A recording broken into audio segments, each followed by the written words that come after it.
The response to a disaster is complicated, and there are a lot of different players, and it's often very disjointed, and there is really a need for coordination and stitching all the pieces together. And that is what United Way does. We support the short-term immediate response by partnering with the Red Cross, and then we help identify the needs on the ground, the organizations that can provide support.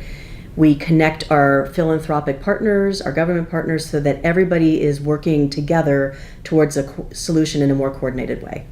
There are a lot of people who assume, because the fires were in the Malibu area, that it was just rich people who'd lost their homes, and all these people were celebrities, or they could have, they had second homes, or they could afford to check into hotels.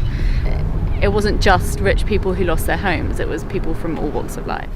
There was one woman who reached out to me who had been a renter in Malibu and who had lost her home, her apartment, and was not able to get any federal assistance because she didn't own that apartment, and I think it had just been a short-term lease.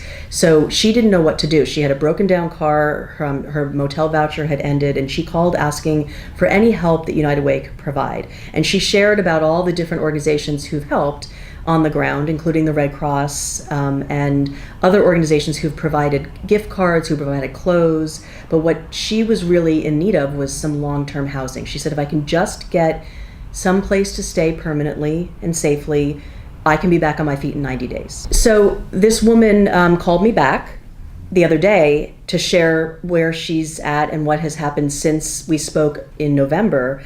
And she has found a place to live temporarily. She said she'll probably only be able to stay there for another month, but at least she has a place and a roof over her head.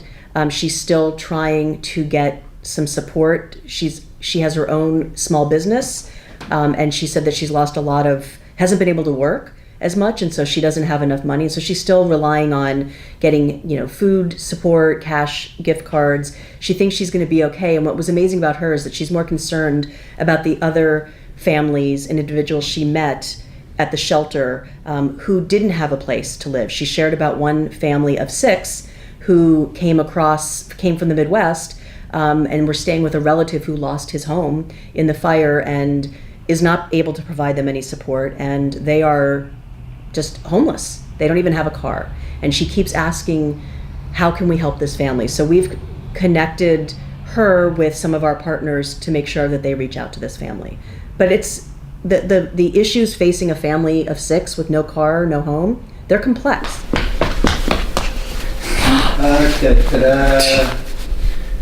We're in Seminole Springs Mobile Home Park. It's been a family-owned park since the mid-90s, I want to say. There's going to be a lot of everything from cutting down dead trees to clearing all the burnt down lots, new infrastructure, Edison to SoCal Gas to water. Then after all the utilities are in, then new homes are going to be started. 110 new homes. So that's going to be a project and a half. So it's a lot of work. Before the roads were open, the most help out of almost any group that came through was the Red Cross. They were here almost every day before the roads were open when no one else could be, which was a lifesaver, really, for anyone that was still here. We gave a pretty sizable investment to our partner, the Red Cross, who, as Dina mentioned, coordinates and operates shelters the days and weeks following a disaster. And they also provide motel vouchers, things like that. All right. Welcome, everyone. My name is Jacob Kennedy. I'm the Disaster Program Specialist for Territory 3 here in the LA region. So welcome to the LA Region's Emergency Operations Center. This is basically where we operate when there's a sudden onset disaster. So this can be fully operational in about 10 minutes. So United Way of Greater Los Angeles' role in this effort is really to be the backbone of a collective effort and to empower organizations on the ground to do their work the best way they can in the most efficient way possible. And so part of that is providing them with some funding. But in addition to that, helping them coordinate their services to make sure we're not duplicating efforts, to make sure that everyone is aligned, and really for the end goal of making sure that someone who needs help can enter a network of services and access services quickly, and hopefully through one door be able to access multiple services they might need. So I would say that a lot of money has been raised. People have been so generous, but it's still not enough. So we have raised over 2.5 million that we're going to be giving out to the community.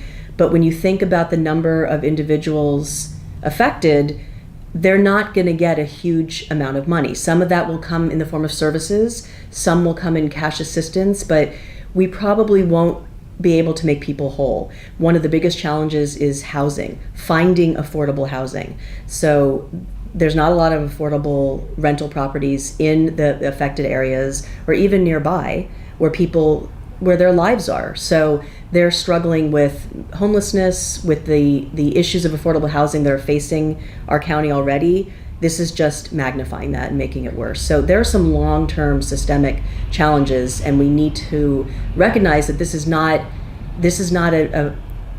a disaster that's over in 6 months. People forget that, the individuals affected by those disasters are still being affected by them. Continuing to work with those individuals and helping them rebuild their lives. They're having to start from scratch again.